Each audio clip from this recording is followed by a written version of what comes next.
komentarnya biar konten kreator mantap. Lupa buka, udah sekarang udah gampang.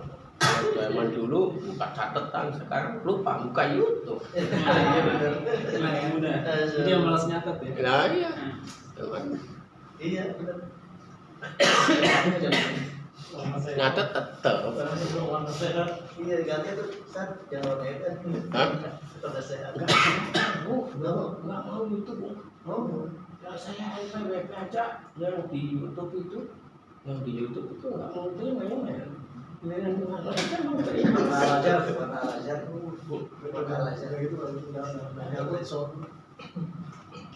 Jadi ada hikmah.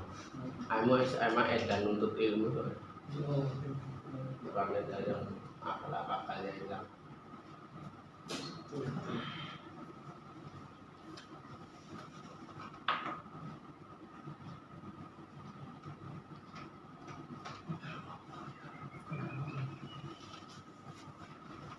Kalau ini kan, kalau orang komen, udah tahu gitu.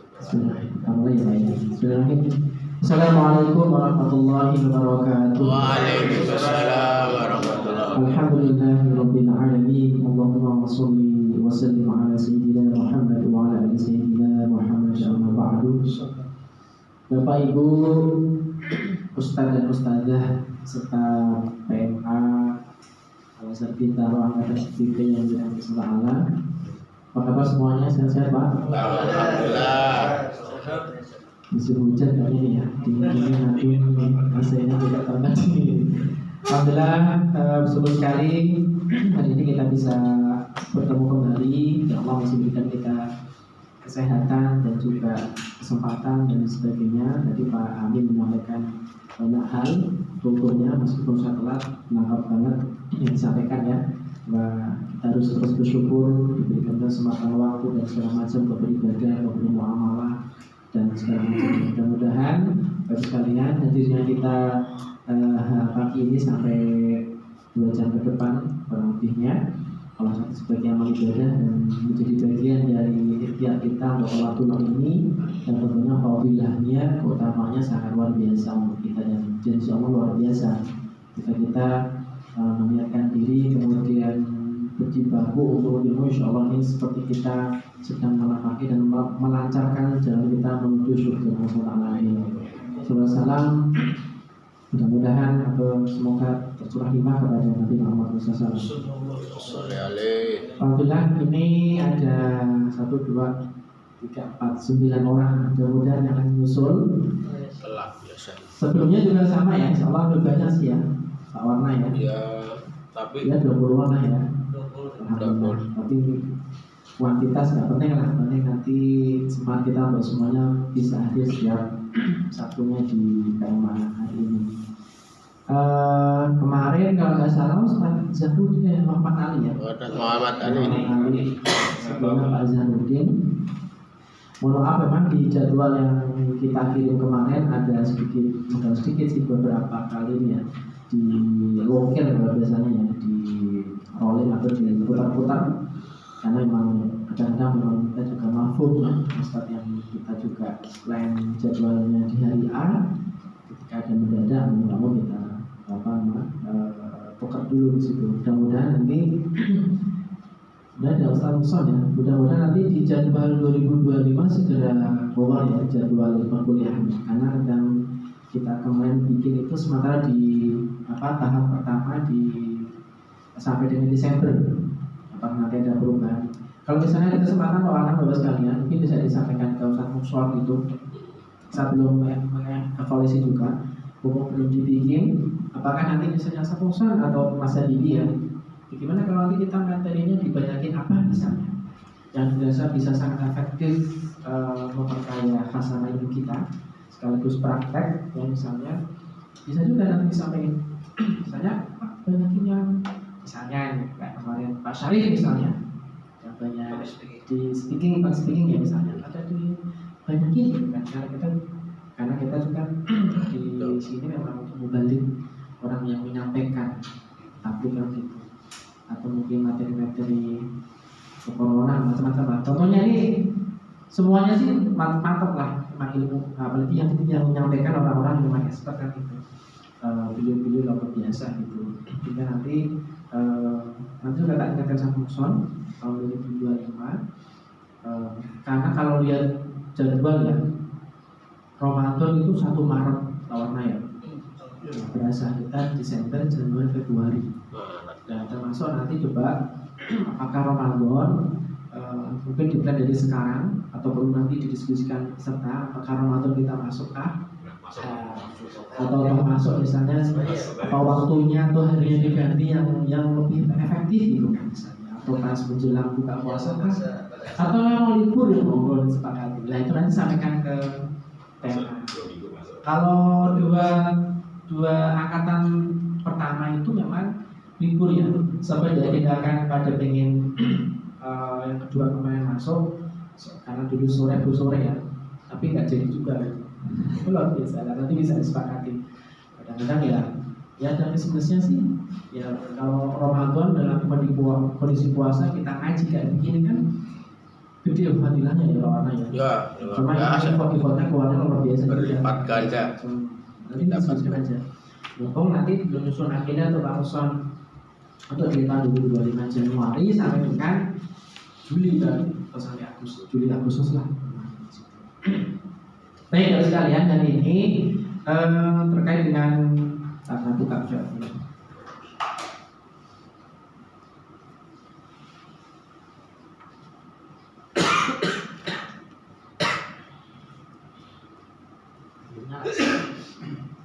Tadi udah miring tapi Tadi ya. miring. Oke dia. Ada bisa benar. Kalau ada bisa kalau ada mau.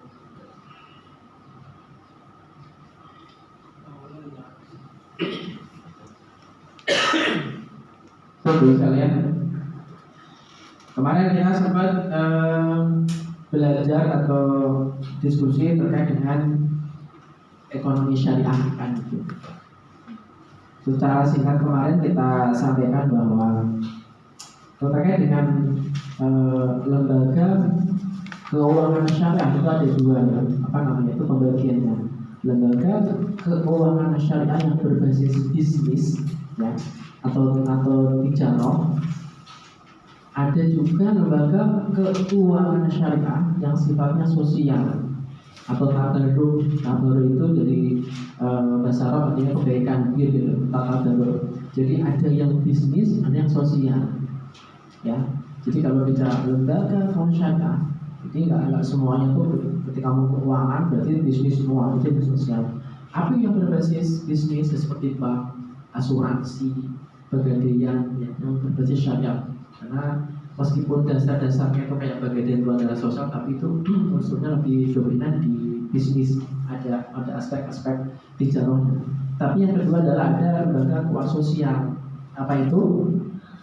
Lembaga zakat, lembaga wakaf, ya, termasuk ya bisa dikatakan BMT juga agak setengah-setengah ya, bisa dikatakan karena ada baitul mal, ada wakafilnya gitu, ada pengembangan dari harta itu gitu. Tapi yang murni banget ya lembaga zakat yang di dalamnya ada juga pengolahan infak sedekah dan dana-dana lainnya, ada lembaga wakaf. Kenapa yang lainnya? Biasanya kalau sekalian kalau bicara lembaga zakat itu yang dikelola bukan cuma zakat aja. Hampir semua zakat atau dana sosial dikelola. Apa itu? Selain zakat infak sedekah, ada fidyah, ada kurban, ada hadiah, ada kifarot, ya. Ada bahkan ada sebagai yang ngelola terkait dengan meskipun tidak ada murni ya, akikah juga dikelola juga, hampir semuanya di situ. Dan nanti hari ini coba kita sedikit menyampaikan terkait dengan pengelolaan zakat dalam regulasi, Bapak sekalian. Kenapa? Ini juga penting. Kemarin saya sampaikan juga, Bapak sekalian, di beberapa mimbar keagamaan kita itu relatif, tapi sekarang ada perkembangannya ya. Bicara tentang ngomongin ekonomi syariah, ngomongin lembaga keuangan syariah, baik berbasisnya basisnya bisnis atau sosial itu relatif agak jarang meskipun ada perkembangannya sekarang. Nah, apalagi nanti mau Ramadan ini kan di bulan Maret biasanya Ramadan identik dengan selain puasa siang ya ada qiyam dan juga ada infak di situ. Nah, infak tuh bicara infak tuh umum nih. Nah, ini para mubalik mudah-mudahan nanti untuk mendorong para jamaah warga masyarakat kaum muslimin muslimat itu apalagi momentum Ramadan ketika bicara tentang zakat infak sedekah mudah-mudahan yang disampaikan adalah sesuai dengan apa yang digariskan dalam syariah Islam ya terkait dengan takrif dan macam-macamnya bahkan nanti terkait dengan regulasi undang-undang yang mengatur pengolahan zakat infak sedekah bahkan wakaf ya meskipun wakaf diatur sendiri dalam undang-undang yang mudah-mudahan nanti bisa jadi sedikit input ya yang bisa nanti Bapak Ibu sekalian oh ternyata zakat itu begitu pengolahannya baik berbasis masjid, pesantren atau mungkin yayasan atau bahkan zakat yang dikelola oleh lembaga zakat yang sudah punya izin operasional ya skala nasionalkah, provinsi maupun kabupaten begitu ya jadi sangat penting sekali kenapa kemarin kita masukkan di ekonomi syariah selain ini juga kolaborasi dengan lembaga ahli zakat Al-Azhar yang materi-materi ekonomi syariah termasuk yang berbasis sosial tabaruk atau kebaikan atau kepedulian ini penting sekali.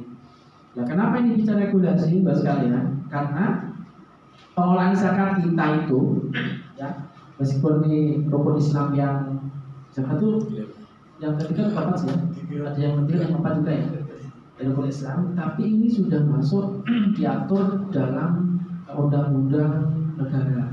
Ya regulasi komisi di Undang-Undang Nomor 23 Tahun 2011 ya itu undang-undang mengatur dan ini penting sekali ya karena zakat merupakan ibadah wajibnya umat Islam ya dan merupakan potensi besar umat untuk dikelola dengan sebaik-baiknya harus dikelola dengan benar harus ada yang mengatur kalau enggak ya sembarangan ya maaf kemarin misalnya banyak sih ya beberapa lembaga yang atau pihak-pihak yang terkait itu dengan membawa apa ya nestapa orang lain kemudian galang dana tapi kemudian terkumpul tidak untuk yang sebagaimana di awal disampaikan tapi justru untuk hal yang di luar yang benar kan gitu untuk kepentingan pribadi lah atau itu diatur ya banyak sekali berarti sekarang sosmed ya share itu kan di atau apa gitu kan bantu ini untuk itu kan ayo teruskan infak sedekah tapi kan kita juga belum tahu tentu juga itu kebenarannya kalau kita kenal banget lembaga atau pihak yang sudah kredibel jujur yang terpercaya enak kan kita tapi ada kadang-kadang share-nya keren ini kan apa namanya itu desainnya bahasanya tapi harus kita pastikan benar apa enggak juga nah perlu diatur demikian juga dengan wakaf juga diatur juga dalam undang-undang sendiri Undang-Undang Nomor 41 Tahun 2014 nggak salah ya di Undang-Undang Wakaf itu atau 2004 buat saya. Nah ini penting sekali biar kita nanti punya satu literasi minimal pemahaman karena ini singkat sekali. Oh ternyata zakat tuh ada ya selain diatur dalam apa kalau perintah zakat di Al-Quran banyak sekali. Di hadis juga mengatur beberapa ketentuan yang merupakan penerjemahan atau membreakdown penjelasan detail setelah dari Al-Quran itu juga banyak termasuk beberapa pendapat ijtihad para ulama yang bicara tentang zakat kontemporer juga banyak sekali ya. Kita mungkin tahu ya, sekarang bagaimana ada zakat profesi ya, zakat penghasilan ya, yang merupakan itu ijtihad kontemporer sebenarnya istilah profesi yang penghasilan itu kan secara apa ya implisit itu tidak diatur tidak tertuang secara tertulis dalam Al-Quran dan hadis kan gitu tapi ini istilah dari para ulama beberapa dasar beberapa Al-Quran yang kemudian istilah itu diikuti banyak orang dan sekarang banyak ya justru beberapa lembaga zakat itu perolehannya yang signifikan dari zakat profesi gitu Selain mungkin inovasi-inovasi istilah ulama terkait dengan berbagai zakat, zakat saham, zakat macam banyak sekali seperti itu. Oke Mas sekalian, semoga nanti bisa sedikit ya meskipun singkat waktu. Ini nggak nyala juga nih Mas? Oke. Cek. Nanti muncul ya. Nah selain itu Bapak sekalian, ini juga penting nih karena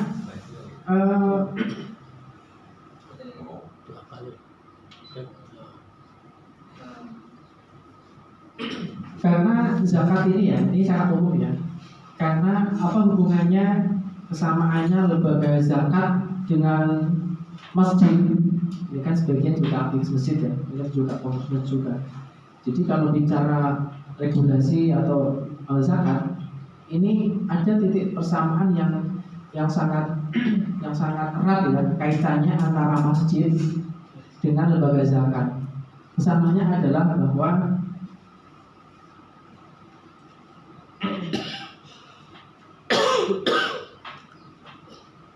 dua-duanya ini adalah pengelola dana umat, ya kan?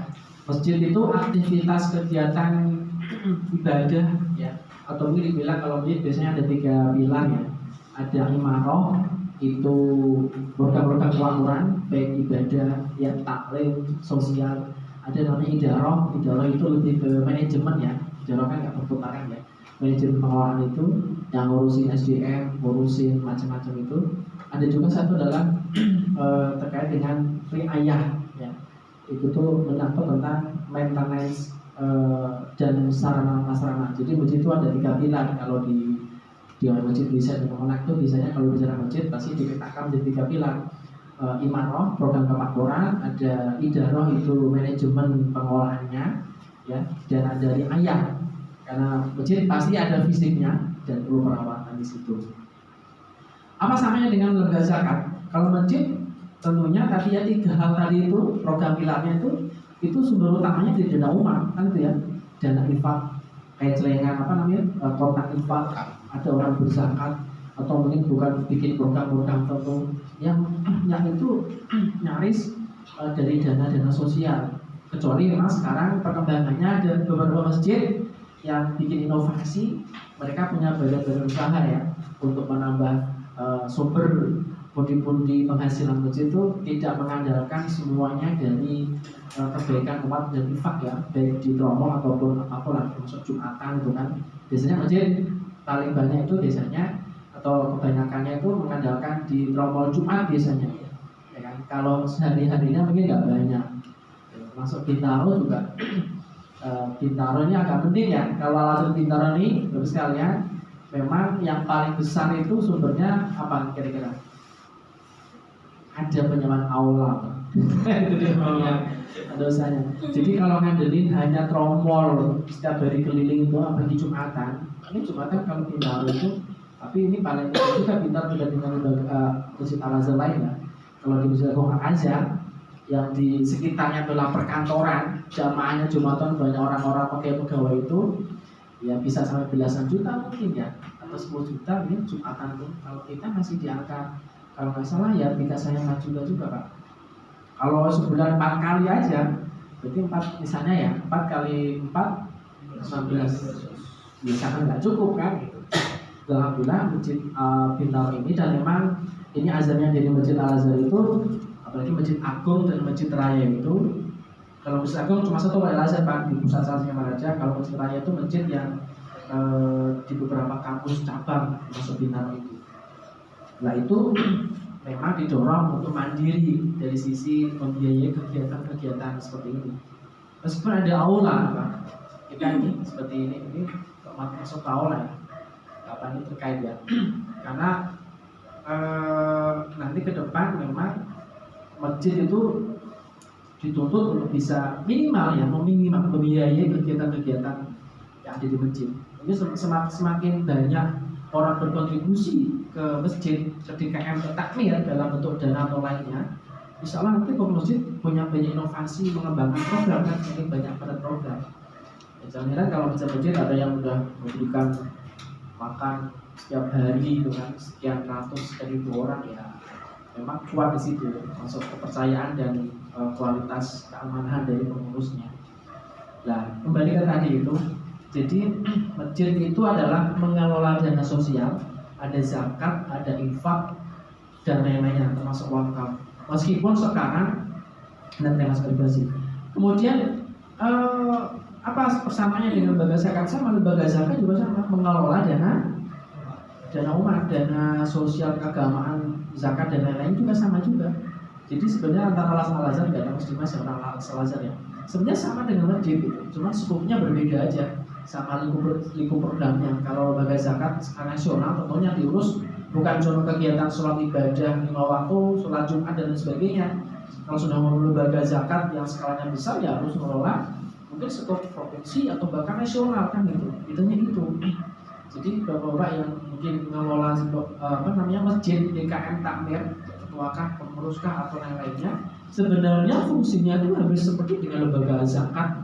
Dia seperti itu apa, rumah zakat, Al-Azhar sebenarnya itu pede aja kan gitu. Cuma kan sebenarnya berbeda. Nah, karena pembiayaan program-program lembaga sosial zakat dan juga masjid ya kebanyakan dari dana-dana umat yang infak sedekah seperti itu. Oke, ini biasanya ini surat yang mungkin sangat familiar yang menjadi dasar termasuk dari kenapa zakat ini diatur dalam undang-undang. Ya. Termasuk zaman Rasulullah dan zaman sahabat Rasulullah juga sangat ketat sekali bahwa surat At-Taubah 103 ini menjadi dasar yang paling kuat untuk karena bahasanya ini Bismillahirrahmanirrahim khudh min amwalihim shadaqatan tutahhiruhum wa tuzakkihim biha wa sholli 'alaihim. Ambillah zakat ya. Ini kuncinya di fi'il amar khudh ya. Khudh min amwalihim, ambillah zakat ya. Al-aslu fil amri lil wujub gitu Ustaz ya. Jadi dasar dari kata amar atau perintah itu wajib ya. Itu dasarnya. Jadi khutbah ini menjadi kewajiban bagi kaum muslimin. Cuma pertanyaan berikutnya ini kalau dia ngambil perintah untuk ngambil itu siapa yang punya otoritas kewenangan untuk mengambil dana zakatnya orang-orang muslimin yang sudah memenuhi syarat. Ini kan harus ditegaskan. Harus ada otoritas. Berarti yang paling punya kewenangan utama ya di pemerintah. Ya, makanya nanti perlu ada undang-undang yang mengatur. Di situ nanti ada basnas dan kelas seperti itu. Jadi ini dasar yang paling dalil yang menguatkan kenapa bahkan orang yang sudah berkewajiban zakat ketika enggak zakat harus dipaksa untuk berzakat. Bukan kita merepotkan dan memaksa dia, tapi justru kita menolong orang-orang yang Islam yang seharusnya menyampaikan kewajibannya zakat tapi belum ditunaikan, ya kita justru menolong orang-orang yang belum zakat kan gitu. Seperti misalnya orang sholat ketika sudah waktunya berkewajiban sholat, ya sudah balik, sudah macam-macam, tapi tidak melaksanakan, ya kita punya kewajiban mengingatkan dengan berbagai macam caranya. Tapi sama posisinya, karena zakat ini adalah bagian dari rukun Islam, ya sama belajarnya seperti sholat, haji, ya. Dan sembilan yang masuk rukun Islam itu. Kemudian ini juga yang menjadi dasar juga ayat yang terkait dengan ketika sudah terkumpul khudh min amwalihim tadi itu oleh, berarti kan sekarang berarti sini ya.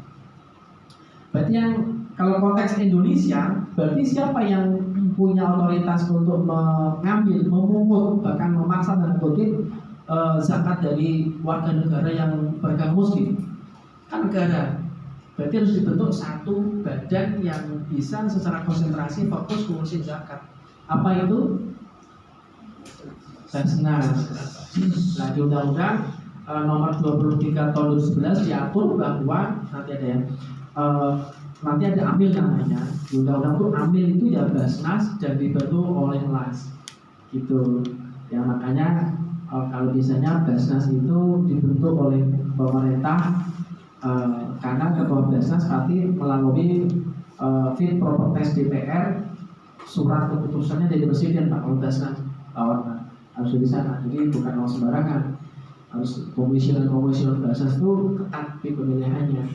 meskipun ada unsur politis sedikit adalah tetap. Tapi yang menata tangan itu adalah presiden, itu Basnas ketentuannya. Kalau las ya yang kasar besar.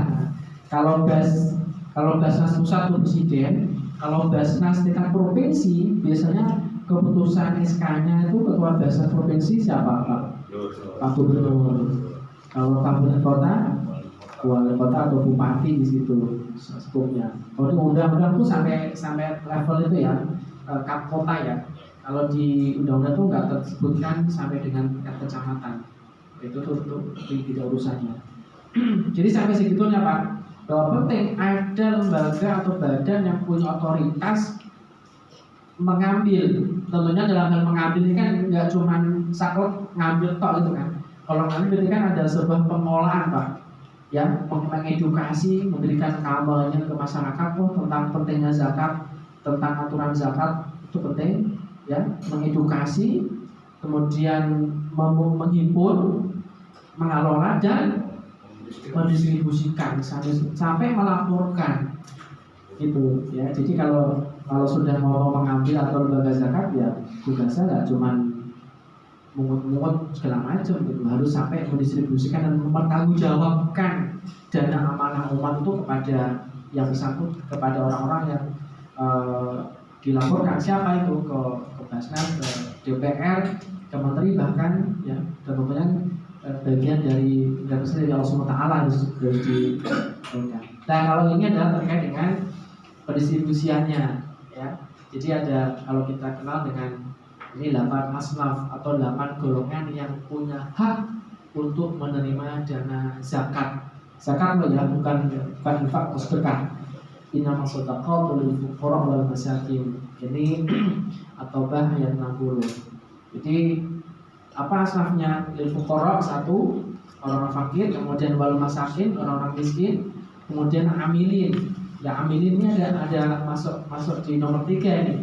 Amil adalah orang-orang atau pihak-pihak yang mengelola, ya, dana zakat tadi itu. Jadi yang punya otoritas tadi ini yang amil ini, dan itu termasuk dalam 8 asnaf. Artinya orang-orang yang menjadi amil zakat di bahasa kelas itu sudah memang profesi yang tertulis di dalam Al-Quran di situ. Jadi jangan sembarangan kalau orang mau sekupnya itu masjid, pesantren, lembaga zakat dan Basnas, ya profesinya sebenarnya sangat mulia sekali. Karena langsung disebutkan dalam At-Taubah wala amilina, merupakan asnaf zakat yang tentunya dari sisi filosofisnya tidak sama dengan fuqara wal masakin, meskipun sama-sama asal zakat. Ya, kalau fuqara masakin ya karena memang kedua faanya punya beberapa aspek-aspek yang lemah di fuqara masakin dan lainnya. Tapi kalau amilin ini lebih kepada bahwa lebih mulia lagi bahwa mereka adalah yang menentukan bagaimana nasib fuqara masakin yang harus dibantu dientaskan melalui apa? Pengelolaan dana zakat yang dihimpun lembaga zakat. Ya, fuqara masakin kasih Mas. Amilin yang kemudian alaf, ya, tahu ya, tahu. Mu'alaf itu juga sekarang penafsirnya juga sangat luas. Siapa mu'alaf di situ?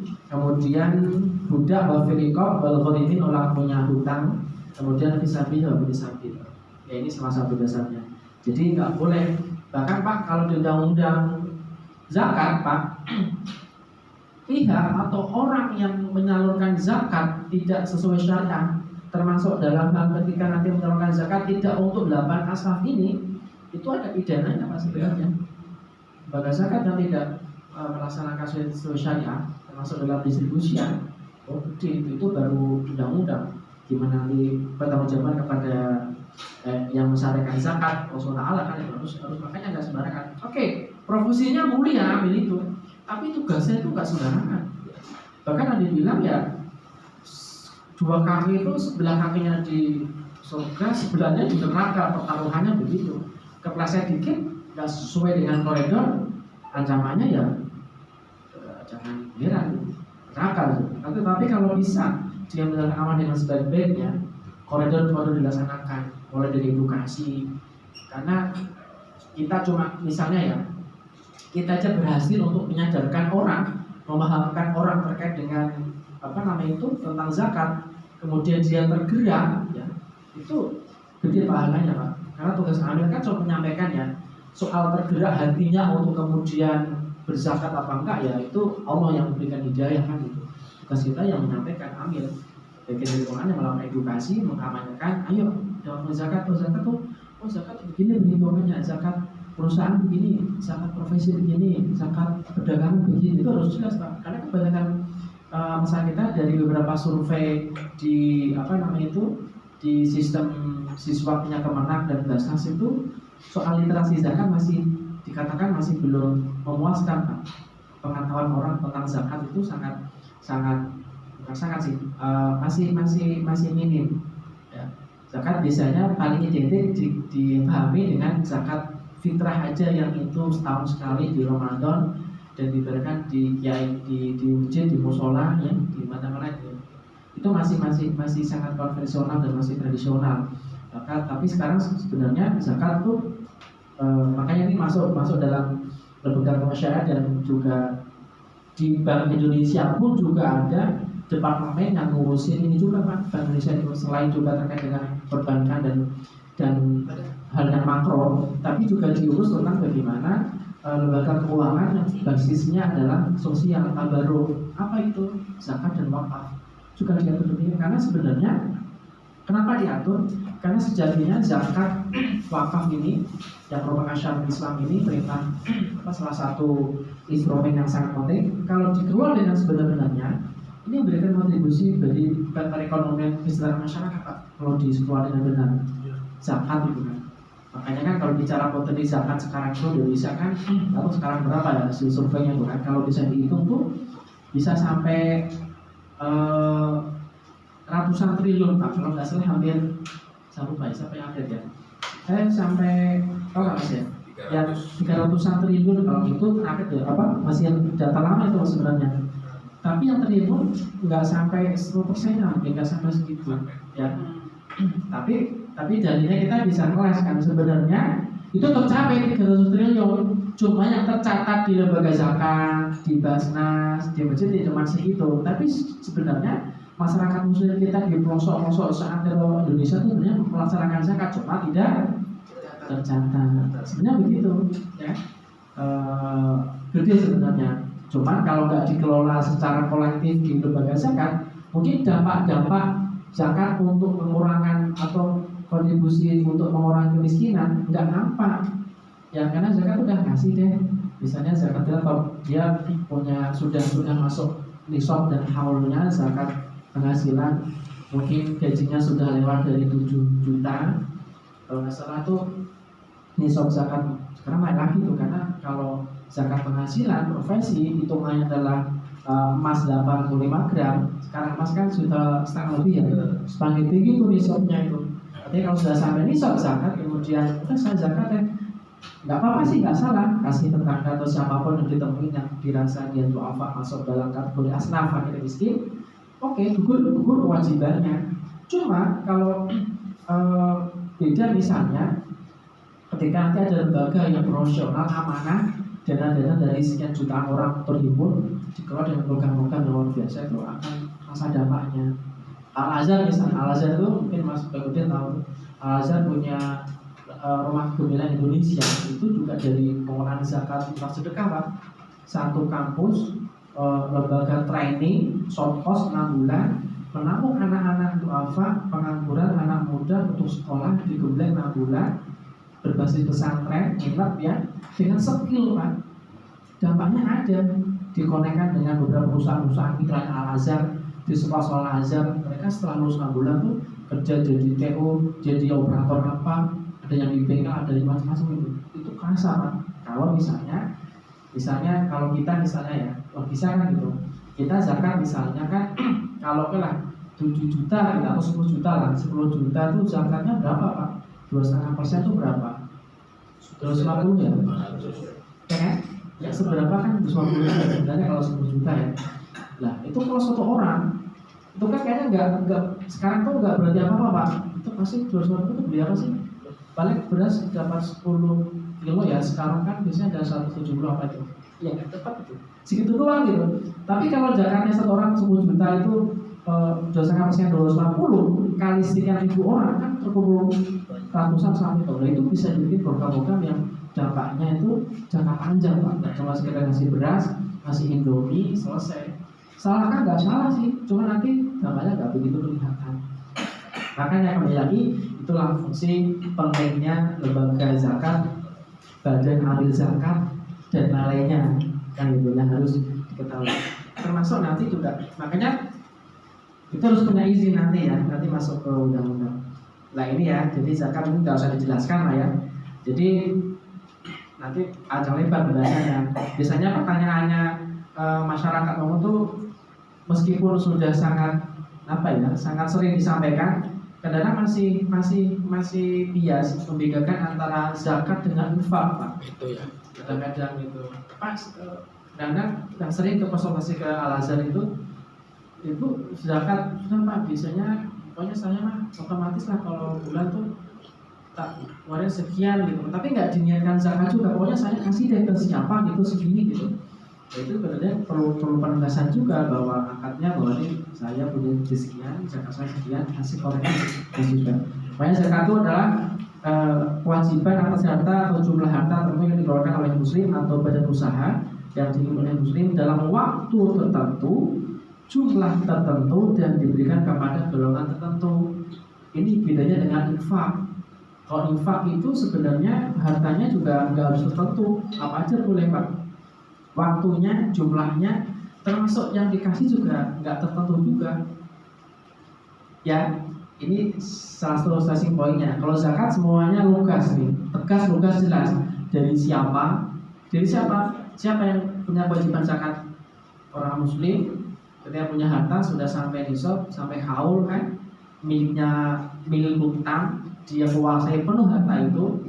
Ya, artinya kalau utang tuh kalau dia punya harta tapi dipinjemin orang, dia punya piutang, itu kan bukan milik utang ya, itu nggak masuk di situ tuh. Kalau zakat personal harus dimiliki penuh sampai nisabnya, sampai haulnya. Berapa nisabnya tergantung zakatnya apa. Nah, ini panjang lebar lagi. Termasuk oleh siapa?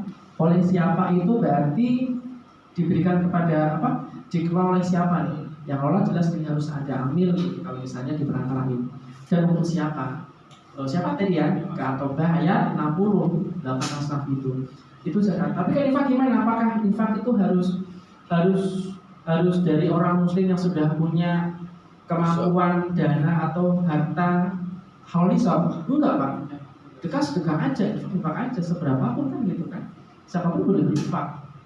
Ya, dan tidak ditentukan itu besarnya, jumlahnya, caranya, waktunya, pengen aja membaca.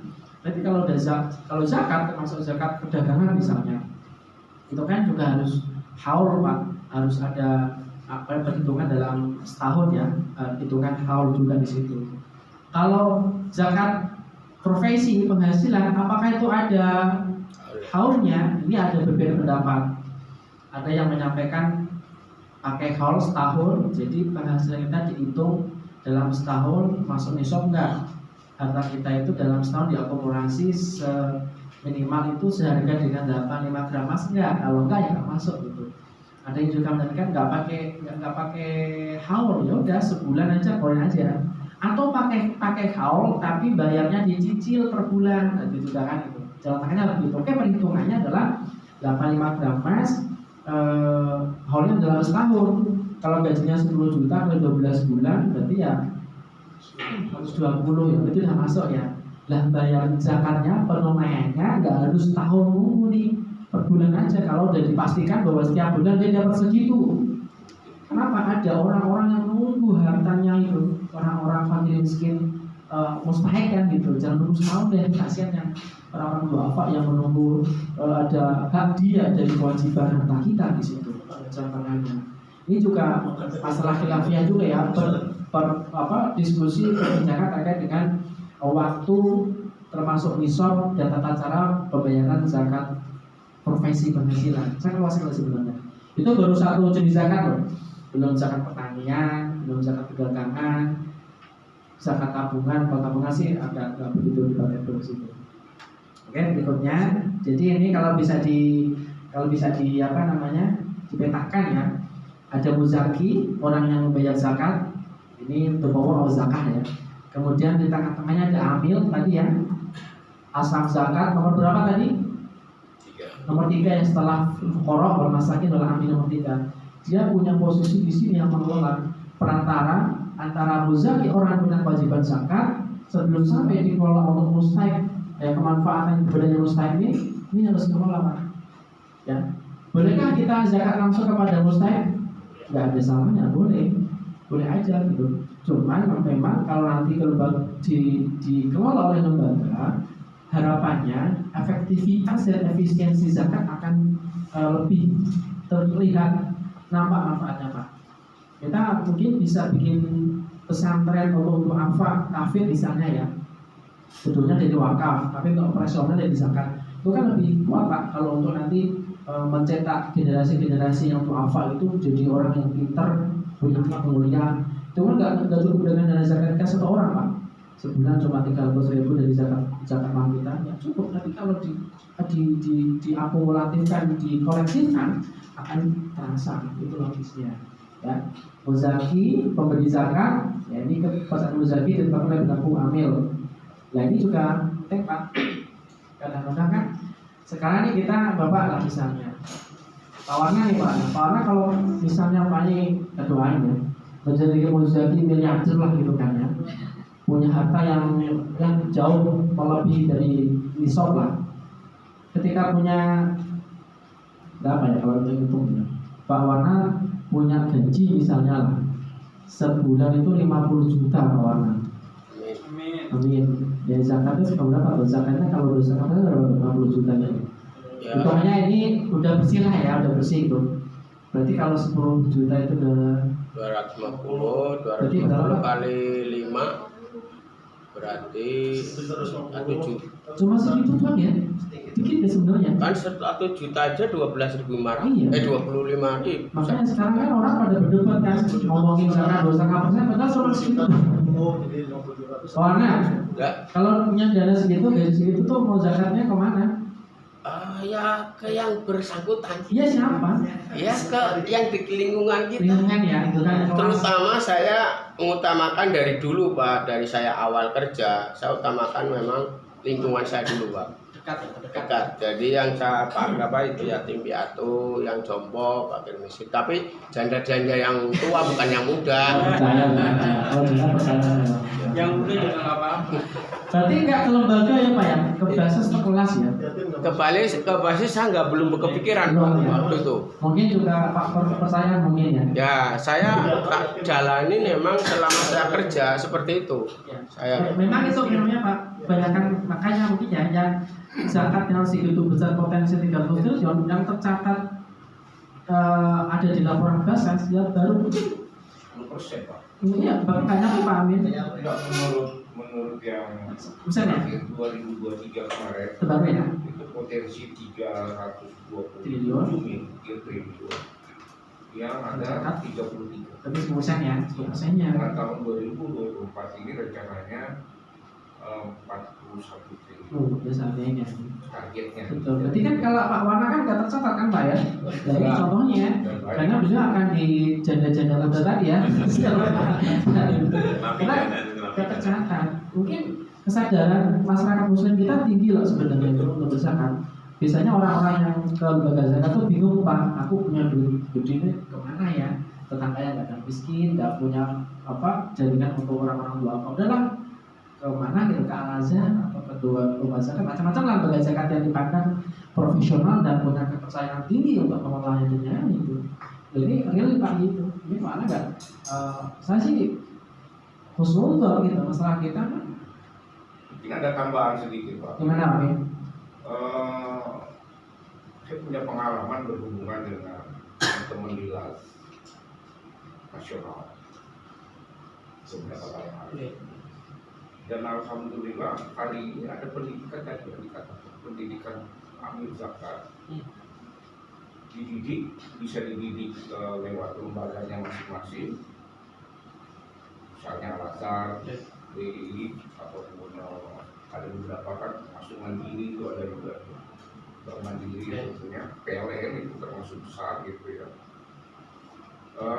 Dan ini nanti dihimpun dalam satu pengelolaan untuk mendapatkan sertifikasi nasional Sertifikasi amil. sebagai amil. Ya. Jadi ada pendidikan amil, dididik sedemikian rupa teknik dan segala macam, dan nanti disertifikasi oleh negara. Dan alhamdulillah sekarang ini tersebar dari mana-mana. Jadi ya, betul undang-undang yang terbit di tahun 2011 kemarin itu masih berjalan, masih dikembangkan, masih mungkin kalau dikatakan masih disosialisasikan. Cuma sayang kalau kayak sosialisasinya ini masih terbatas ke kelompok-kelompok. Biasanya cuma adanya di komunitas masjid, misalnya gitu ya Pak. Yang belum bermasyarakat saya pikir kenapa tidak dikelola ataupun diumumkan secara media sosial, yang TV segala macam, ya kan, diiklankan itu loh maksud saya gitu. Dan kalau itu lewat pemerintah tadi gitu, ya saya pikir potensi itu mungkin akan lebih banyak lagi. Oke. Masuk Pak Amin. Jadi memang betul idealnya itu memang nanti pengelola zakat amil tadi itu yang profesi mungkin bisa dikatakan. Coba deh Pak Wana, selain profesi amil nih, kan amil udah masuk profesi soalnya. Betul. Selain amil tuh dilakukan apa yang disebutkan di Itu yang saya katakan Pak, satu-satunya profesi yang disebutkan di Al-Quran dari sekian banyak dokter nggak ada Pak? Nggak ada. Cuma amil, cuma amil zakat ya. Itu Pak.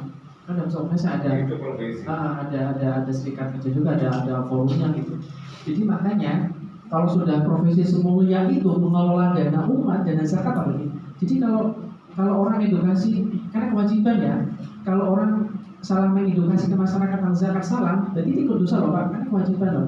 Karena kalau kewajiban dilaksanakan ya dosa kan, kalau bahasa Indonesia kan begitu. Tapi kalau benar ya dia dapat pahala yang gede kan, karena mau bisa mengedukasi dan memberikan pemahaman baik kepada masyarakat. Memang Pak, nanti ke depan itu kalau dasar bahasa itu amil-amil pengelola zakat itu harus bersertifikasi Pak. Sekarang ada model sertifikasi.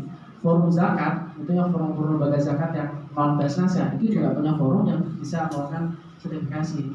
Alhamdulillah kemarin tahun 2017 kalau salah atau 19 ya, saya termasuk yang pertama berapa orang itu kan yang punya sertifikasi amil ahli Pak. Oh iya. Itu alhamdulillah kan itu. Betul, tapi ada rentang waktunya baca lagi di situ. Ada yang namanya tingkat dasar, menengah dan alih. Saya bilang dapat alih. Memang nanti ada bahasa juga punya sendiri Pak, GNSP itu masuk di profesi di situ. Nah makanya nanti teman-teman yang mungkin lembaga zakat memang didorong, meskipun belum semuanya amil lembaga zakat itu punya sertifikasi, tapi harus nanti arahnya harus punya itu. Minimal ya mereka sudah pernah diedukasi, dilatih bagaimana pengelolaan zakat, ilmunya berfikih, keuangan, karena akuntansinya berbeda Pak. Punya akuntansi sendiri juga tuh zakat tuh, termasuk bagaimana seperti mengedukasi orang. Apalagi sekarang bahasa strategi terkait dengan sosial media digital itu juga penting juga kan gitu. Nah itu ternyata di dalamnya ambil zakat tuh nggak cuma sekedar mungut-mungut, tapi jadi luar biasa Pak pekerjaannya itu. Nggak cuma tahunan, tapi setiap hari, setiap menit, bahkan 24 jam tuh amin harus bergerak Pak. Itu baru bagaimana, belum soal bagaimana bantu orang yang menderita Pak, bencana alam kah apa itu harus bergerak. Betul Pak, harus verifikasi di situ. Pak menambahi Ustadz Aminullah ya. Sepengetahuan saya tadi untuk memaksimalkan pengelolaan zakat ya, itu pihak Basnas sudah bekerja sama dengan masjid-masjid. Di daerah saya itu udah masuk ya Pak. Seluruh masjid yang di daerah saya itu sudah diberikan pelatihan. Itu namanya UPZ, unit pengumpul zakat. Unit pengumpul zakat ya. Itu sudah dikasih pelatihan, bersertifikasi, dan kayaknya tiap bulan juga mereka mendapatkan ini juga kayak seperti gaji atau apa gitu. Jadi udah profesional sih sebenarnya. Ya. Memang ini di dalam undang-undang dan PP ya. PP kan penjelasan dari undang-undang itu memang ada di situ ada UPZ Mas. UPZ. Jadi kalau lembaga-lembaga baik yayasan atau masjid ketika mereka belum punya izin operasional mengelola zakat baik nasional, provinsi, kabupaten, solusinya adalah mereka harus jadi unit pengumpul zakatnya Basnas. Idealnya begitu. Cuma memang ini ada kendala administrasi biasanya Ustaz. Maunya itu biasanya ya, emang idenya begitu ya. Biasanya yang menjadi kendala dan keresahannya masjid-masjid UPZ Basnas itu karena ketika jamaah masjid misalnya masjid At-Taqwa misalnya, ketika jamaahnya akan berzakat itu harus melalui, kalau ditransfer harus rekening Basnas Pak. Jadi takmir itu nggak bisa kontrol dananya masuk di situ, harus pakai rekening Basnas. Kumpul kan, nah, kemudian meskipun ada di catatan misalnya dalam sebulan ini tercatat At-Taqwa ini jamaah yang menjadi muzakinya OPZ-nya Basnas di At-Taqwa itu bisa 10 juta misalnya. Kemudian biasanya ini bukan mau mengompori ya. Terus apa kewenangan dari takmir masjid tadi itu? Dia nggak bisa ngolah sepenuhnya Pak. Dia harus mengajukan program proposal ke Basnas untuk nanti dananya itu keluar Pak. Toh keluar pun nggak sepenuhnya karena ada persentase, ya kan gitu ya Sen? Masjidnya misalnya berapa persen, sekian persennya buat Basnas. Dan memang masjid yang kita keluar itu juga memang akhirnya kita nggak bisa kerjasama karena ada itu yang tadi kebanyakan begitu Pak. Memang idealnya begitu, cuman kan kita nih yang punya yang diamani sebagai pengelola masjid itu nggak punya kewenangan Pak Warna. Ngomong sungkan loh. Ya kalau besok di asosiasi turun dananya apalagi terkait dengan ada Basnas yang birokratifnya cukup ribet gitu. Ada yang enggak yang ini. Amanah itu yang saya itu. Keamanan itu. Tapi paling enggak ketika masjid itu tidak masjid Basnas, mungkin dari skala legalitas aman nih, saya sudah legal karena sudah punya izin kan gitu. Tapi kalau izin, ini mana punya izin enggak untuk olah zakat di masjid ente? Mana surat izin dari Menteri Agama misalnya? Terus mana OPZ-nya nggak ada? Mungkin itu aja sebenarnya. Tapi secara prinsip syariahnya kita sudah asal kita bisa orang berzakat langsung ke takmir, kemudian kita bikin program untuk apa miskin itu selesai. Ini masih bukan problematik sih, masih dinamikanya masih kuat juga. Gitu Pak. Makanya sekarang itu upaya untuk merevisi mengamandemen Undang-Undang 23 2011 itu sangat kencang sekarang, sudah masuk DPR sih sebenarnya. Termasuk Basnas yang mungkin terkesannya agak terlalu superior, kemudian punya dia sebagai operator juga regulator soalnya itu yang dipersoalkan. Harusnya sebagai regulator. Ya harusnya udah nggak mau regulator, operatornya udah lembaga zakat sama masjid. Kemudian lembaga zakat juga sama punya inisiatif, mereka membentuk namanya MPZ, Mitra Pengolah Zakat. Kalau bahasanya MPZ, tapi unit pengumpul nih ya. Kalau Dinas itu pengelola. Lebih luas mana pengumpul sama pengelola? Pengelola kan? Ngumpulin dua. Kalau pengelola yang mengedukasi, menghibur dan mendistribusikan. Cuma memang mitra pengelola zakat tidak secara eksplisit itu tertera di undang-undang dan perundang-undang. Cuma biasanya selagi itu tidak dilarang, ya monggo aja kan biasanya lolos gitu Pak. Makanya selain OPZ-nya Basnas, masjid-masjid sebagian tuh termasuk masjid-masjid perkantoran itu kalau nggak OPZ Basnas biasanya bermitra dengan lembaga zakat las yang bukan Basnas ya, itu untuk jadi MPZ-nya. Apa payung hukumnya? Ya payung hukumnya adalah izin operasional lembaga zakat nasional yang dipegang itu, kemudian dia bikin MPZ di masjid tertentu gitu. Al-Azhar misalnya punya MPZ di masjid mana gitu. Nanti tapi nggak sesak Basnas tadi itu, lebih fleksibel sebenarnya. Dana yang dihimpun oleh masjid udah dikumpul di situ, nanti tercatat kita laporin aja kita berapa jumlahnya. Bahkan nanti las itu biasanya menjanjikan kita akan tambahin nih programmu nih, gitu kan? Oh program bikin santunan untuk bapak kurang nih, ditambahin ada di situ. Jadi las yang berisi tadi itu. Cuma nanti jangan dihimpun zakat oleh masjid, nanti masuk dalam tercatat di lembaga zakat nasional yang punya izin tadi. Itu contoh ya, contoh di begitu manajemen zakat sangat bukan dinamikanya sangat luar biasa. Apalagi nanti menjelang Ramadan ya Pak. Ramadan jangan heran Pak, kalau kita sempat melihat itu biasanya nih jangan heran nih, kalau 1 bulan ya atau 2 bulan sebelum Ramadan nanti akan banyak tuh beberapa rumah disewa oleh pihak tertentu atau umum gitu kan, ada pelang, ya kan, bantu sosial atau yatim, rumah servis gitu kan. Nah di situ ada anak-anak. Ini maaf ini bukan mengkecilkan yang berupa sudut ya, tapi beberapa emang janjian Pak. Terus Nanti ada anak di situ yang mungkin diasumsikan sebagai orang yatim yang dibina mereka gitu. Salurkan zakat Anda gitu kan. Itu dibilang wajib sabar kali. Tapi nanti habis Ramadan ya bikin sawah. Enggak ada Pak. Karena udah pulang kampung nggak balik lagi.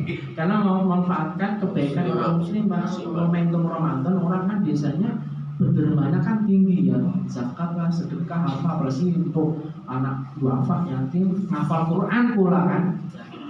Tapi nggak semuanya, ada yang sangat banyak yang baik dan benar gitu. Ini sebagian aja ya.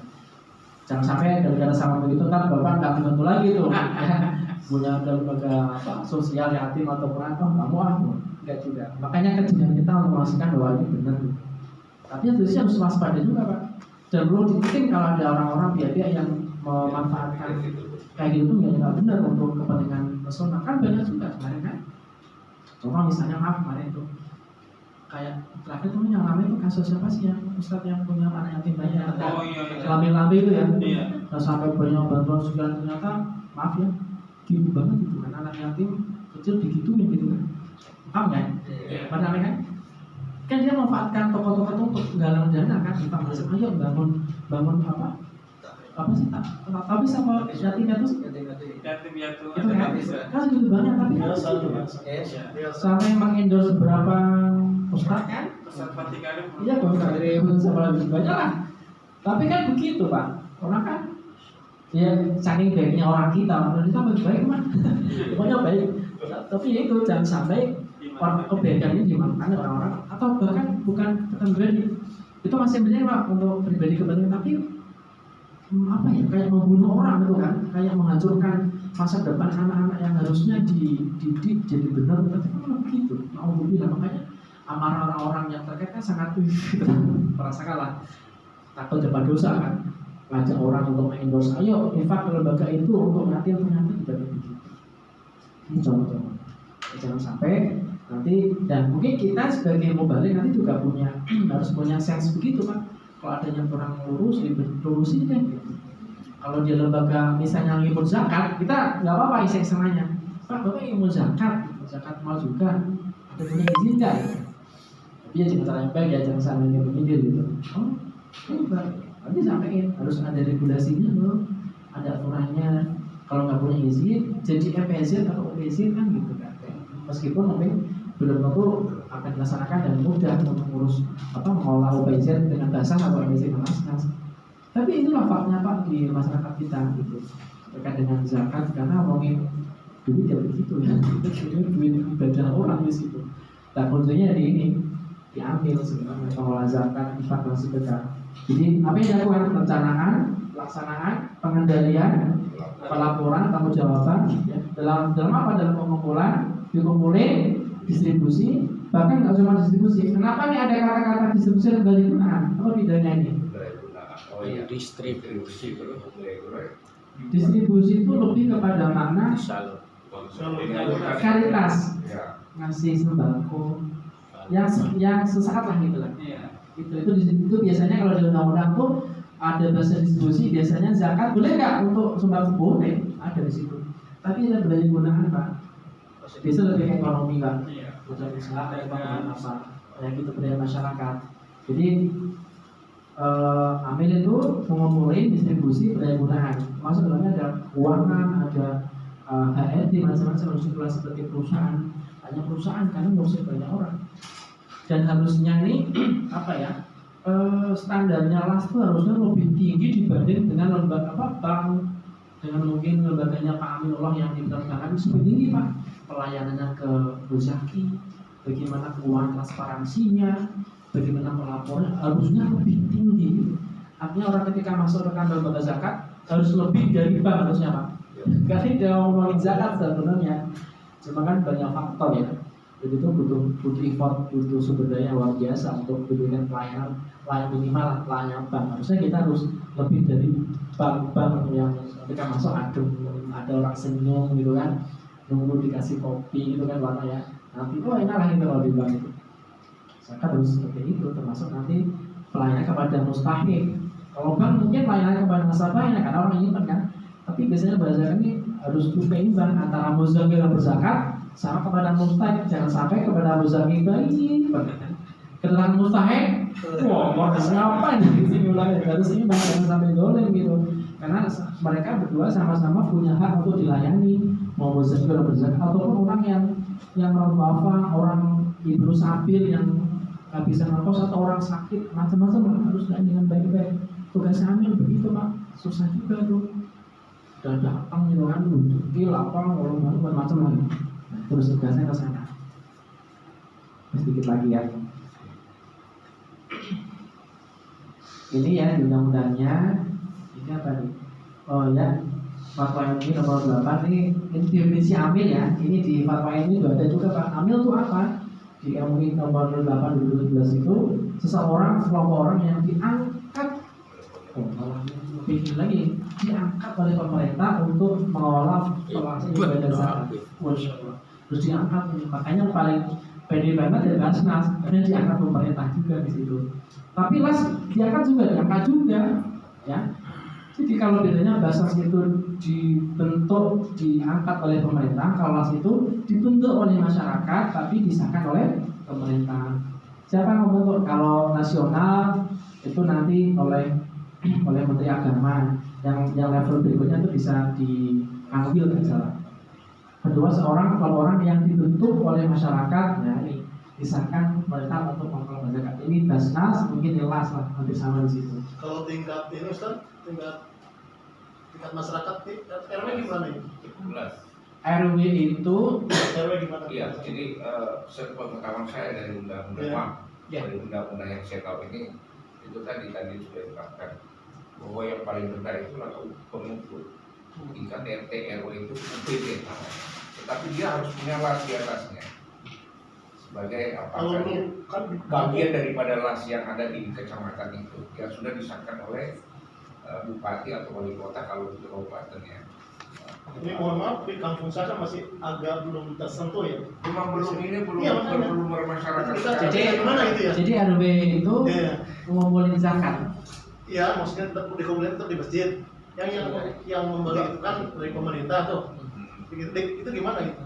Enggak, yang ngumpulin itu RW. Yang tahunan aja gitu seperti Zakat Fitrah. Ya, itu ke DKM masjid atau ke RW? DKM masjid ya. Masjid kan, tapi lingkupnya RW gitu ya. Iya, lingkupnya RW gitu. Makanya kembali ke tadi itu, sebenarnya kalau merujuk kepada ini sebenarnya belum termasuk amil sebenarnya.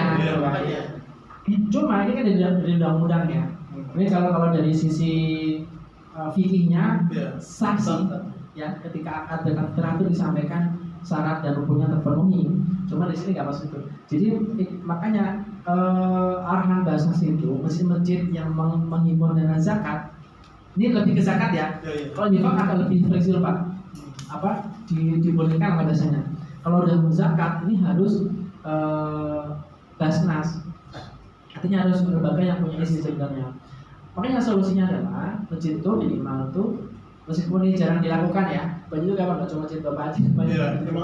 Mereka nggak mau Pak, meskipun dari KUA yang merepresentasikan Basnas atau Kemenang mendorong bahwa ayo masjid-masjid bikin UPZ, tapi jalannya mohon maaf, malahan dari pihak desa, di pihak kecamatan minta zakat. Aneh malah kita ya. Apa bagiannya kata saya itu kan? Bisa begitu. Di situ aturan nggak ada. Biasa Pak. Kelurahan, kecamatan, penerima zakat kan? Tradisinya masih. Iya, makanya. Malah kita Bukan hanya di RW saja ya, di RW saya saja. Malah kasih surat, Pak, mohon maaf, istri tadi ya. Mau dari surat, kamu ngasih surat ke setiap RW minta zakat fitrah. Kan aneh. Aja belum masih kurang gitu kan. Iya, itulah Pak. Dengan adanya undang-undang ini sebenarnya pihak pemerintah itu Ini kenyataan Idealnya begitu. walaupun yang diomongin itu adalah zakat. Infak sedekah silahkan kalau sendiri. Yang Anda laporkan ini kan dia mintanya zakat fitrah. Ya itu. Ya kan? Aneh. Jadi solusinya sih tetap lakukan Pak. Mungkin zakat fitrah di masjid ya. Karena emang orang nyamannya ya deket, kenal orangnya, dan bahkan monsternya tahu kan, pasti zakat masjid masih untuk si janda itu, si duafa itu kan ketahuan. Cuman kan persoalannya di sisi ini aja sebenarnya, di sisi regulasinya aja.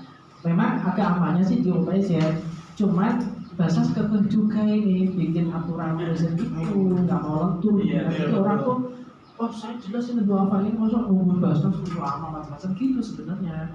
Belum ketemu contohnya. Kalau las biasanya apa itu juga belum banyak juga sebenarnya. Ya, jadi ini termasuk kejadian jadi polemik di masjid yang di dekat rumah saya.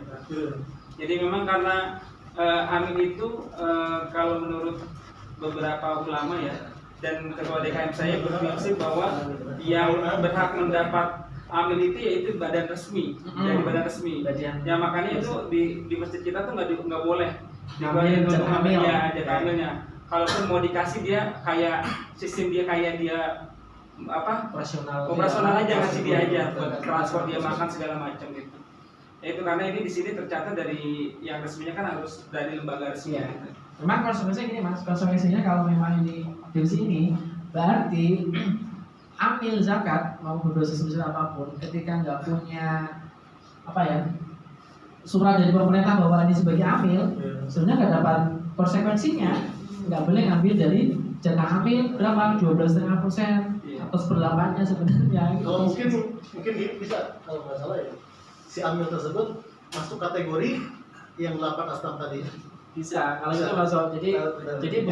Jadi bukan sebagai amil, tapi sebagai fakir atau miskin. Dia berarti masuk kategori yang 8 tadi aja.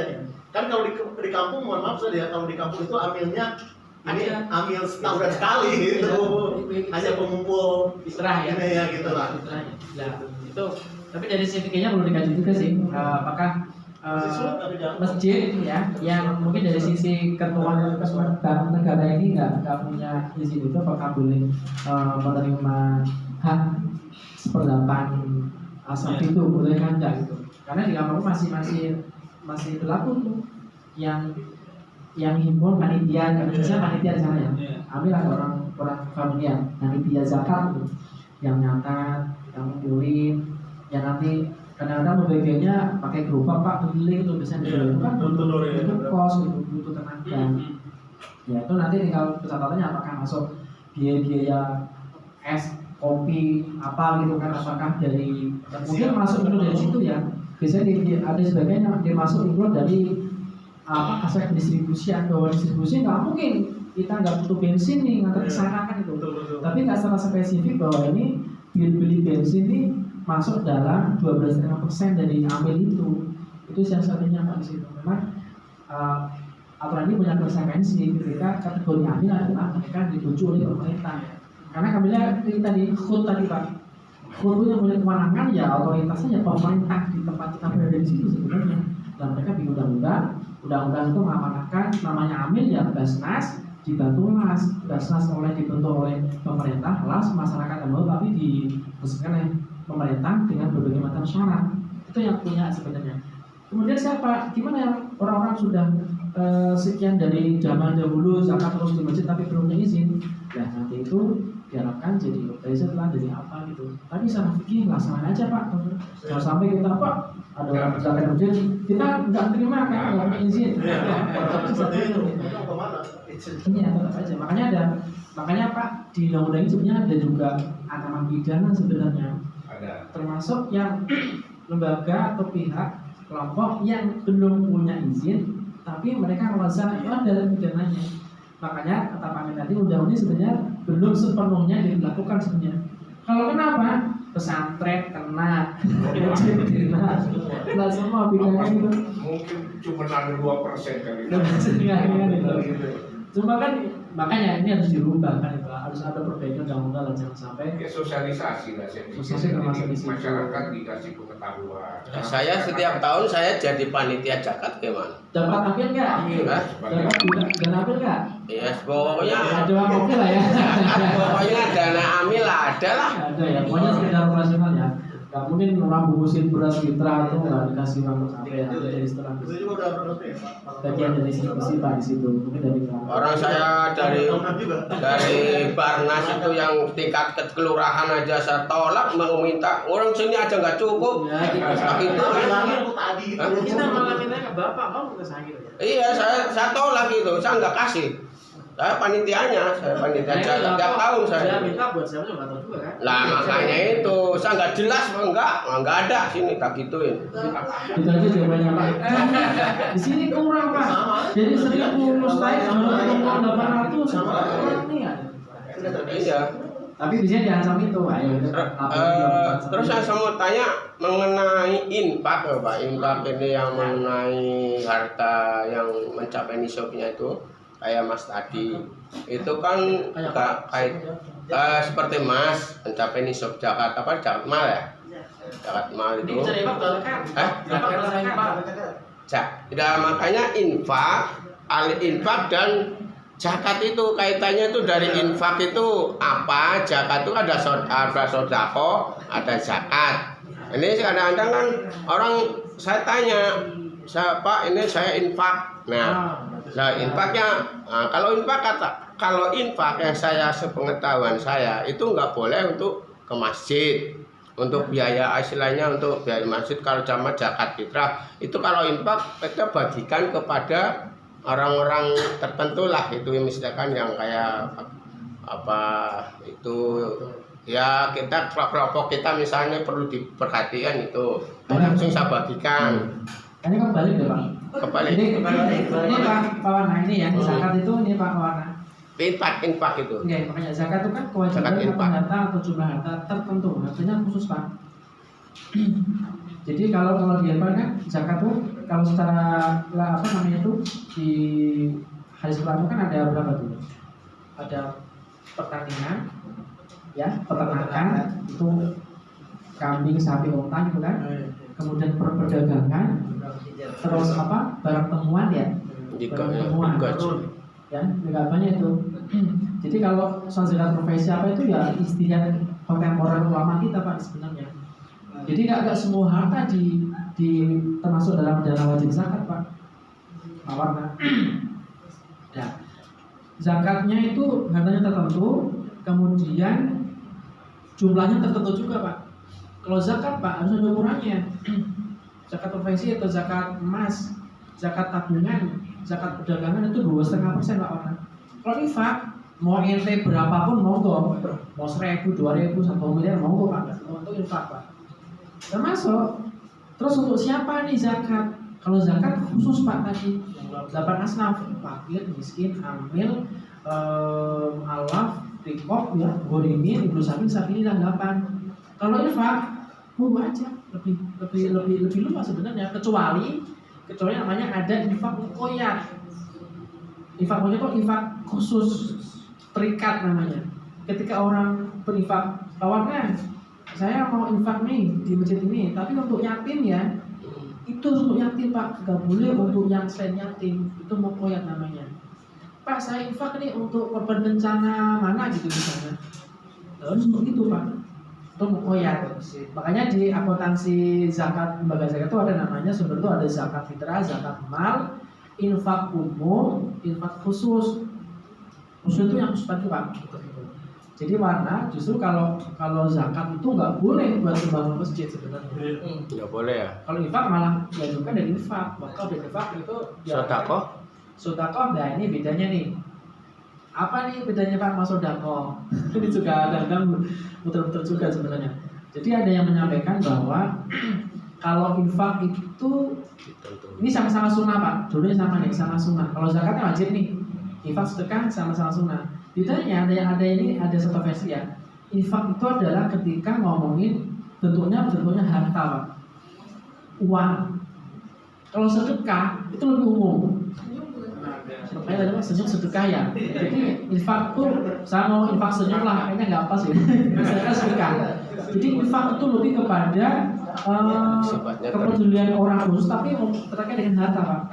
Tapi kalau sedekah, mau sedekah tenaga, sedekah pikiran, sedekah senyum, sedekah paling umum.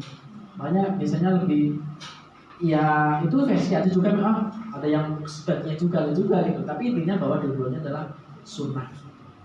Ya, itu Pak. Jadi kalau untuk masjid, pembangunan, makanya jarang kan ada itu penggalangan dana, lelang zakat masjid. Ya, itu kalau infak atau wakaf Pak Warna pasnya. Itu untuk fisik masuk tuh. Tapi kalau zakat untuk masjid, nanti zakatnya untuk beasiswa anak duafa atau untuk sembako miskin, zakat itu masuk di situ boleh Pak, zakat. Itu kalau jadi intinya Pak Warna, infak lebih umum Pak peruntukannya. Termasuk lembaga zakat kalau ada infak umum, misalnya lembaga zakat Al-Azhar nih Pak ya, atau Baitul Wafa. Ketika dia dapat infak umum nih, ya, berarti kan bebas Pak. Umum itu maksudnya ya umum gitu. Termasuk nanti adalah untuk mensupport pembiayaan operasional kantor bisa Pak di situ. Ya, itu apa? Untuk bayar listrik, bayar AC, atau sewa gedung bahkan itu bisa Pak sebenarnya di umum. Itu nggak pakai? Jadi zakat bedanya begitu. Ustaz, mau nanya nggak Ustaz? Terkait zakat profesi atau penghasilan nih. Tadi kan ada di sapi misalkan 85 gram atau sekitar 85 juta ya. Ada yang iya makanya itu ada yang ini ada bahasa ya. Ada yang memakai nisabnya emas, ada yang pertanian. Nah, dua versi ini. Kalau nggak salah kalau di terakhir itu antara Kemana sama UI sekarang sudah pakai emas kayaknya. Dapat 5 gram. Nah itu maksudnya penghasilan kita bersih atau kotor ya Ustaz? Nah, Kalau misalkan kalau 10 juta ya, kita pasti kita 10 juta, ternyata buat pengeluaran keluarga pribadi ternyata sisanya tinggal 2 juta kan, kalau gitu kan nyampe gitu. Itu gimana Ustaz? memang ini dari dulu diskusinya pasti muncul nih Ustaz. Ini 10 juta, ini setelah saya potong cicilan rumah, motor, atau ini udah foto gitu kan itu. Nah mungkin bisa disingkat dasarnya nanti kadang-kadang perdebatan macam itu merujuk pada satu udah tergantung iman dan masing-masing lah gitu. Kenapa 10 juta itu kayaknya udah masih nggak nyampe. Misalnya nih nisab zakat kita ini coba deh mas 8 bukan ya coba 85 gram emas kali setahun dibagi 12 85 gram kali berapa sekarang? 1.500.000 ya? 1 juta 1 juta. Betul kok nggak coba deh? 1 juta 100. Udah naik. Hah? 1,5. Sudah itu lah. 1,5. 85 gram emas kali 1.500.000. Coba itu. 1.500.000. Yang murni yang aja. Terus dibagi 12. Bagi 12 bulan. Untuk siapa yang ngomong Mas Utang? 10 juta 620. Besok itu 85 gram emas dikali 1,5 juta. Itu kan setahun tuh dibagi 12 bulan. Berapa Mami? Yang utang jual. 8,5 gram. Gimana Bu? 8 gram kali 1,5 juta dibagi 12. Lantai 2 turun lumayan biarin aja.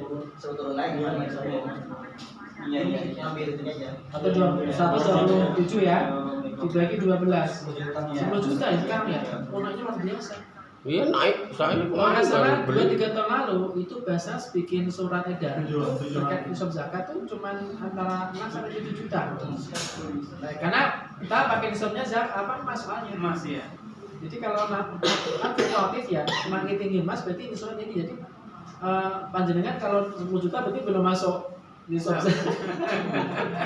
Kalau 2 tahun lalu masih itu kewajiban Pak. Maksudnya mustahil kayaknya. Mustahil. harus penerima aja. Itu maksudnya ya. Nah, jadi tapi kan pertanyaan mengenai itu ya. Pertanyaannya adalah ketika dapat gaji misalnya penghasilan tapi sudah masuk berarti kalau merujuk ke 1,5 juta per gram emas ya berarti kan 10 juta sekian. Iya. Kalau kita gaji 12 juta udah masuk di emas ya. Apakah zakat kita tuh 2,5% itu setelah kita potong dengan Pengeluaran. macam-macam lah gitu kenapa langsung udah lah 12 juta udah langsung selesai lah gitu. Makanya perdebatannya nggak selesai mas. Ada yang menyampaikan itu kotor dipotong dulu dengan kebutuhan pokok. Kadang-kadang kebutuhan pokok juga masih kita beli. Pokoknya apa gitu. Ada yang menyampaikan udahlah. Kalau itu nggak bakal berzakat ya kita mah udah 0,5%. Makanya kan kita sebenarnya berdebat di angka tadi itu 10 juta kan 250 ya. Ya besar kecilnya sih tergantung orang sih ya. 250 itu 2,5% 10 juta itu ada yang bilang oh gede, ada yang bilang keluarin deh bersih di harta kita, nah orang lain nggak ada dalam kita kan seperti itu. Kembali ini maksudnya mas sebenarnya. Tapi secara perdebatan itu tadi ada dua pendapat, harus dipotong dengan kebutuhan pokoknya, ada yang udah langsung situ aja aman.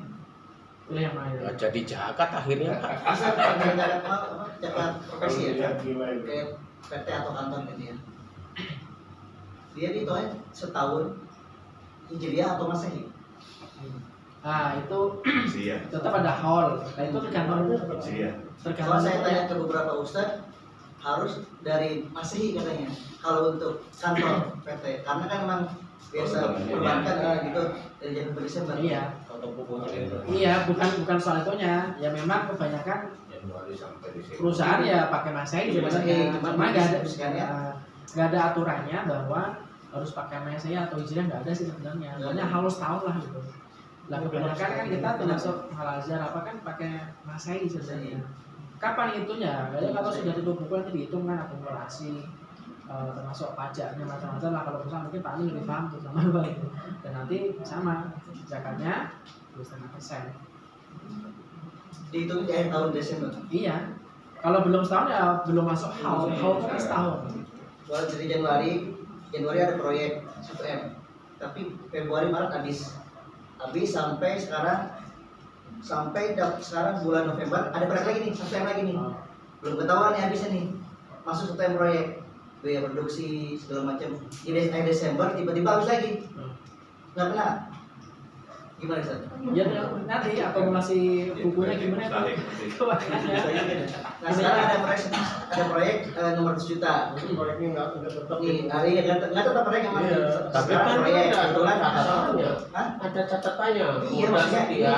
untuk menghitungnya, apakah dihitung tetap dari Januari ke Desember yang kalau habis tengahnya kita dapat proyek lagi, yang dihitung tetap yang akhir kan, yang Desember nanti. Jadi kalau konteksnya perusahaan ya emang harus hitungan manajemen mas, manajer keuangan setahun sih. Sekarang zakat untuk diri kita aja sebulan dapat berapa? Kita 2,5% keluarin. Ini perusahaan. Ini perusahaan. Iya kalau kita misalkan kalau kita jadi usaha ya begitu. Sekarang diutamakannya diri kita dulu. Ya. Paling kalau misalnya pengen biar niat baik tersalurkan, ya udah hitungan infak aja. Ada proyek. Nah itu maksudnya pengen Setiap proyek begitu kan Setiap proyek. ya kemudian banyak untung nih pengen berbagi, ya udah. Kalau perusahaan kan belum masuk syarat mas sebenarnya itu, belum masuk haul kan, udah infak aja, CSR kah gitu apa gitu kan. Jadi setiap dapat proyek langsung didistribusikan. Itu dikeluarkan, tapi nanti di akhir tahun juga harus direkap tuh. Pasti nggak tetap soalnya. Harus direkap di akhir tahun direkap mas. Tadi kan hitungannya infak tuh, Infak. atau CSR apa gitu kan. Tapi di akhir tahun itu harus Harus gitu tetap keluarin. secara fikih itu, karena masuk perusahaan. Apalagi nanti kalau badan usaha muslim kan harus pakai Iya. itu. Sebenarnya bukan yang dilihat ininya pas akhir kumulatifnya kan nanti ada akhir pelaporan tuh. Ketika nanti dihitung ternyata masuk ya tinggal dibayarin aja sebenarnya tuh gitu ya. Nah kadang-kadang di dalam perusahaan itu mereka pinter. Ketika mau akhir Desember, wah ini Biar nggak masuknya sob. biar besar dibeli. Itu soal aja itu. Lebih baik. Udah nggak usah ditiru itu. Ketika dapat proyek langsung bukan. Busak aja bisa nggak usah ditiru. Kalau soal niat itu sudah dibahas sih mas. Udah niatnya jelek itu.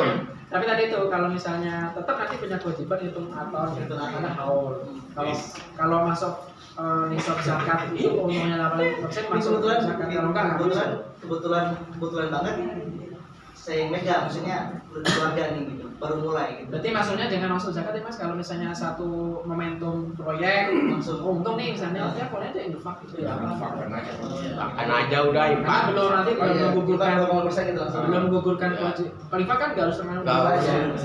Kamu zakat itu kan pribadi. boleh berapa lah, nggak diukur Karena prosesnya sekali lagi, jadi Orang kebetulan jadi pemimpin perusahaannya emang dia harus nih setiap dapat proyek sebelum ini, sebelum kenal saya juga, bahkan mohon maaf haji aja nggak inget, timur aja nggak inget. Ketika udah habis covid, terus dia datang ke kita, suara Pak, kamu udah haji belum? Umroh aja belum, masya Allah. Niatin Pak, dapat proyek langsung umroh dulu kan? Dapat proyek Pak, udah tuh umroh dia. Nah sekarang habis itu setiap dapat proyek, kemungkinan nggak pernah infak, nggak pernah zakat ya, nggak tahu pengeluaran ya. Nah, akhirnya Itu penyakit itu udah umum. Kita aja Umum. langsung dipakai gitu aja. Penyakit. berkahnya besar kan tuh Pak, punya binaan yatim, setiap bulan kumpul kan biasanya gitu Mas.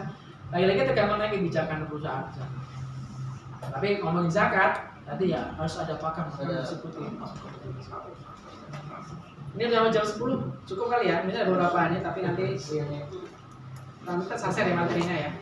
Ini biasa aja.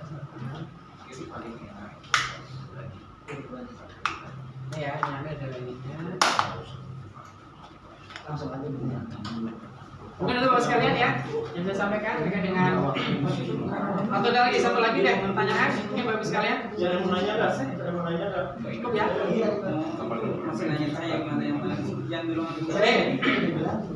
yang di dalam. Lah ini Mas sekalian satu lagi mungkin yang harus dipahami Bapak sekalian. Tapi ada yang Ternyata nanya, ibu enggak? di undang-undang ini juga nggak sembarangan Pak, undang-undang. Jadi kalau sudah mengikirkan diri menjadi berani untuk minta izin ke pemerintah untuk jadi lembaga zakat dengan skala yang tertentu, harus terima konsekuensinya, diaudit Pak. Ada audit syariah, ada audit keuangan oleh kantor akuntansi publik, harus siap di situ, WTPK atau macam-macam gitu. Nah harus siap nih, yang termasuk belum lagi misalnya kalau Al-Azhar nih, karena dia adalah lembaga zakat yang di bawah yayasan Al-Azhar, itu juga harus diaudit oleh internal oleh yayasan juga di situ. Artinya amanah itu juga seiring dengan tantangannya juga Pak.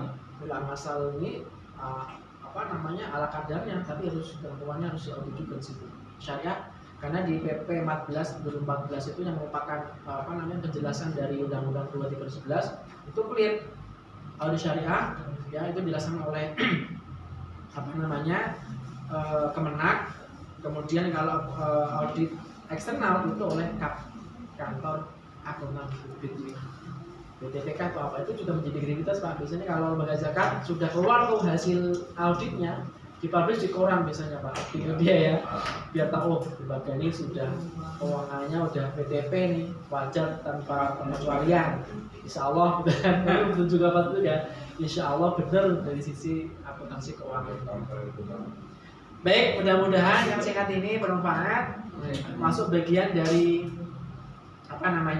ekonomi syariah yang bicara tentang lembaga keuangan syariah yang sosial atau baru. Nah, nanti ada juga kita kemarin kan bahas tentang akad-akad ya sama kaidah-kaidah fikih ekonomi. Mudah-mudahan nanti ada salah lagi bisa kita elaborasi terkait dengan beberapa hal ini. Terima kasih, mohon maaf atas kekurangannya. Assalamualaikum warahmatullahi wabarakatuh. Waalaikumsalam.